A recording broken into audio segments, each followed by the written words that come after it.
One of the best things about sewing is that you can make pretty much whatever you like. You could design a whole new garment from scratch, you could go with the flow and see what you end up with, or you can take inspiration from garments that maybe you've seen online or in person that you didn't feel were quite right.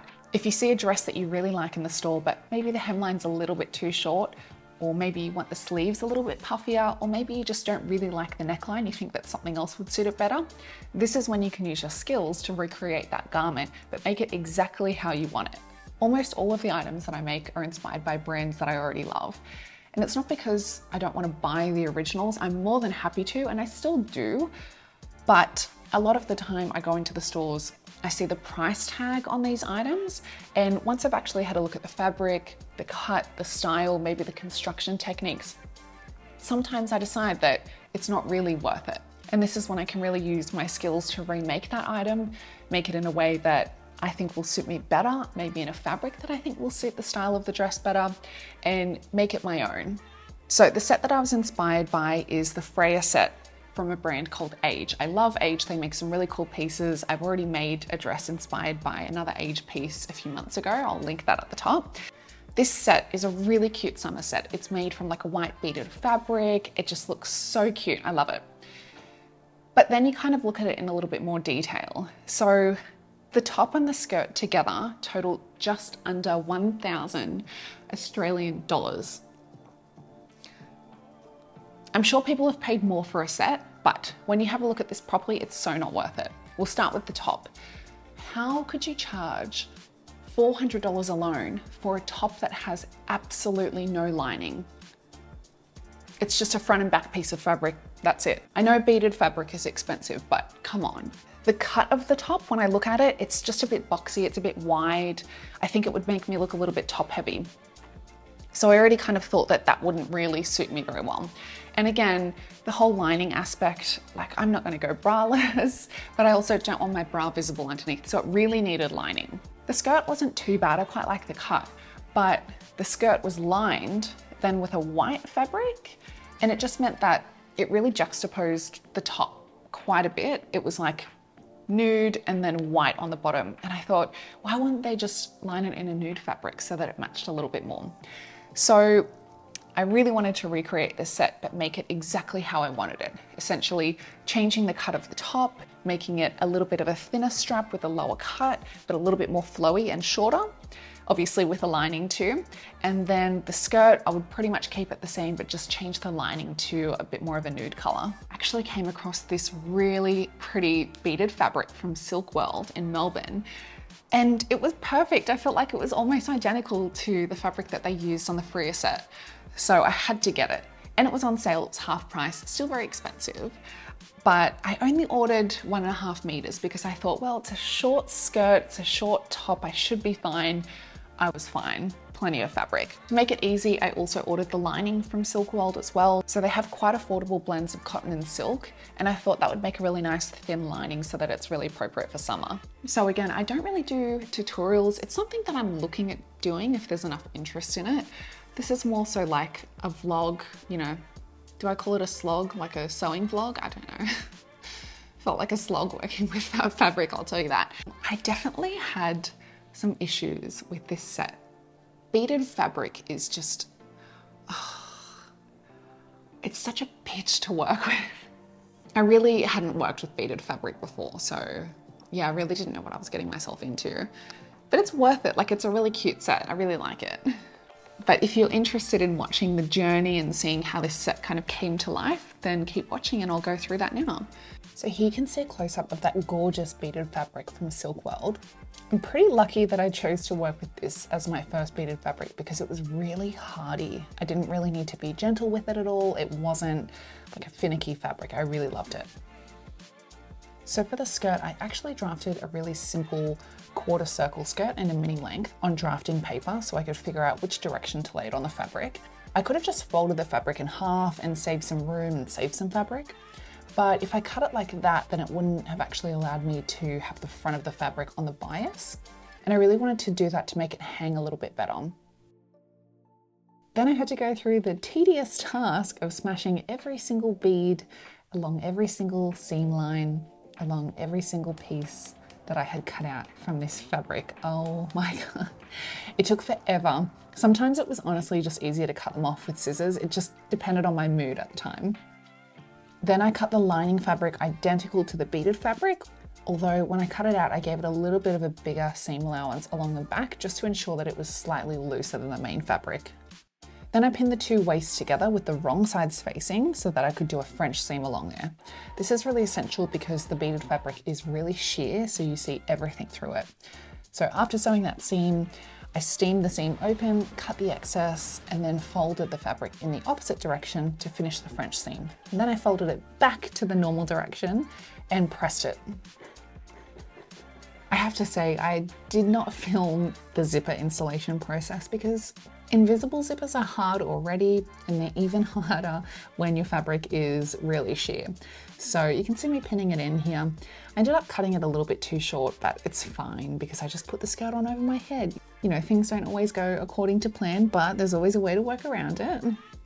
And then once I installed the zipper, I could finish off the rest of that back seam so that it looked nice and neat. So all that was left to do on the skirt was hem the lining and hem the main beaded fabric. Now, I used to hate hemming anything that had any kind of curved edge because it always looks horrible when you're trying to pull more fabric into a smaller area. But I learned a really good trick. So I essentially take the hem to the machine and I will sew a line about 1/2 centimeter from the edge of the fabric. The fabric then folds really easily along that sewed line. So it allows you to press the fabric into itself, fold it over again and sew it down again. When it came to the top, I really needed to alter the way that it sat. I didn't like the original. I wanted that longer neckline. I wanted it a little bit more flowy and a little shorter on the waist. So what I ended up doing was marking out the circumference of my bust area so I could mark exactly where I wanted the neckline. And then I reduced the size of the straps along the shoulder area. I did shorten my bodice, and then instead of removing the darts, I actually left them in so that the bottom of the top was a little bit wider. And that would actually allow me to get that really nice flowy appearance that I wanted. On the back of the top, I did the same thing, tracing out the back of my bodice block. And then I just shortened it, adjusted the straps so that they would match the front of the top. And before cutting this out of my expensive beaded fabric, I actually cut it out of a really, really cheap cotton, just to test the shape and the style of the top. And I'm really happy I did this because I did do some adjustments. I didn't film it, but this allowed me to kind of try it on, see exactly what I liked. I did end up increasing the length of the top and I cut the neckline even further down. So it was really handy that I bothered to do that. I usually don't, because when I draft from the block, I know that everything fits. It's just that this was a style of top that I hadn't really tried before, and I wanted to make sure it was right because the fabric is expensive. So once I was happy with these two patterns and I had mended them, I obviously cut them out of the beaded fabric, but I cut the fabric on the bias again for the top just so it had a nicer flowy appearance. So I just folded it in half so I could find that bias grain. I have given myself a little bit of extra length on the bottom of the top pieces, just so that the main fabric hung down a little bit further than the lining. I didn't want the lining popping through at all. And then again, I went through the tedious task of cutting off every single bead on the hemline. So the construction of the top is where I just really wanted to give up. I lined up the shoulder points on the top, sewed them as I usually would. I lined up the necklines on both the pieces, attached them as I usually would. And then I had the fabulous idea of doing the burrito method, where you essentially roll the top into itself to be able to have a self-enclosed seam around the shoulder point. The problem was that the beaded fabric is just far too thick, and I made these shoulder straps far too thin that once I had finished this, I couldn't actually pull it inside out. So I ended up just pulling it back right sides out and top stitching it closed. You can kind of see a little bit of, what I was left with before top stitching in this footage here, but I know it didn't turn out exactly how I wanted it to. I was pretty annoyed that I spent so long trying to do this burrito method for it to fail, but at the end of the day, no one can tell the difference. It looks the same. It's just got a bit of top stitching on there. Then all I needed to do was join the side seams. You can see that one's already done here. So I went ahead and did the other one. I pinned them together and just sewed a line straight down the side, super easy. One of the final things to do on the top was just hem the beaded fabric and hem the lining. And I did those in the exact same way that I did the skirt, so I didn't bother filming that either. And then here I'm just installing my little label. I've actually decided to start top stitching over the top of them. They're iron-on labels and I've never really had any issues, but I had one garment recently where my label came off in the wash. So I'm just not going to all the effort of making an outfit for my label to come off anymore, even though it was only once. So now I'm actually sewing them all down and I think it kind of looks cute anyway, but once I run out of these, I'll probably get some different labels and try something else.